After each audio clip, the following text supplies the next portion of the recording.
Chapter 13, on resisting temptation.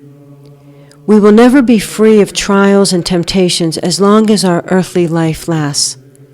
For Job has said, "Is not the life of human beings on earth a drudgery?" Therefore, we should always be on our guard against temptations, always praying that our enemy, the devil, who never sleeps but constantly looks for someone to devour, will not catch us off guard.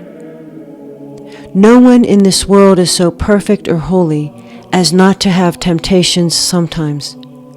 We can never be entirely free of them.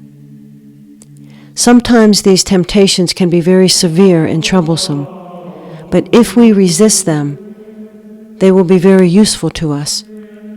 For by experiencing them we are humbled, cleansed, and instructed.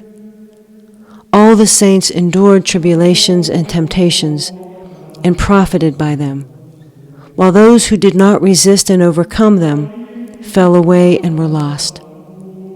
There is no place so holy or so remote where you will not meet with temptation, nor is there anyone completely free from it in this life.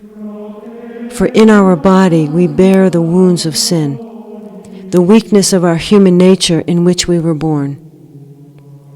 As soon as one temptation or trial goes, another comes.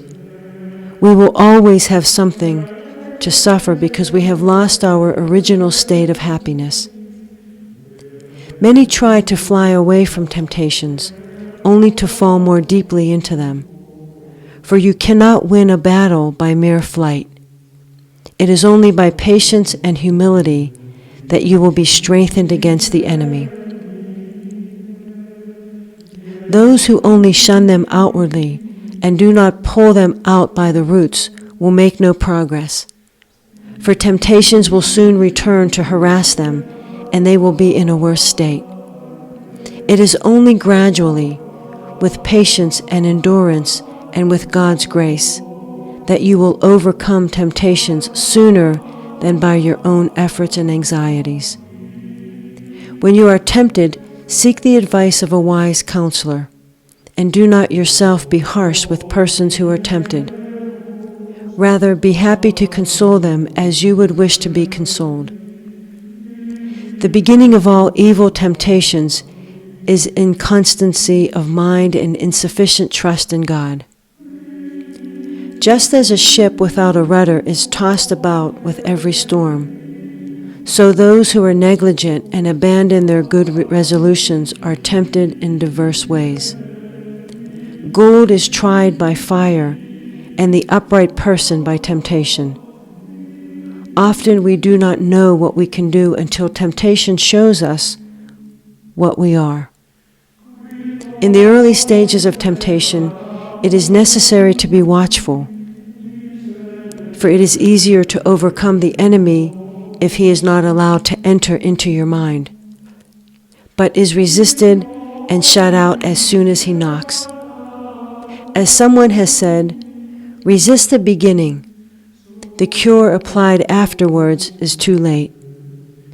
This is how temptation is. First we have a thought, followed by strong imaginings, then the pleasure and evil emotions, and finally consent. This is how the enemy gains full admittance, because he was not resisted at the outset. The slower we are to resist, the weaker we daily become, and the stronger the enemy is against us. Temptations differ with different people. Some are greatly tempted in the first stages of turning to God. Some have it in their later days, while still others have it all their lives. And there are also those who are only lightly tempted. But it is all part of God's plan for us, whose wisdom and justice knows each person's state and orders all things rightly for the salvation of his elect. We should not be discouraged when tempted, but turn in fervent prayer to God, who, in his infinite goodness and compassion, will help us in all our needs. St. Paul has said that, together with the trial, he will also provide a way out and the strength to bear it. Let us humbly submit ourselves to God in all trials and temptations, for it is the humble and submissive that He will save and exalt. Through temptations and trials, our spiritual progress is tested. If we are fervent and devout and unaware of any difficulties, it is no credit to us. But if we endure patiently in the time of temptation or adversity, then our spiritual advancement is apparent.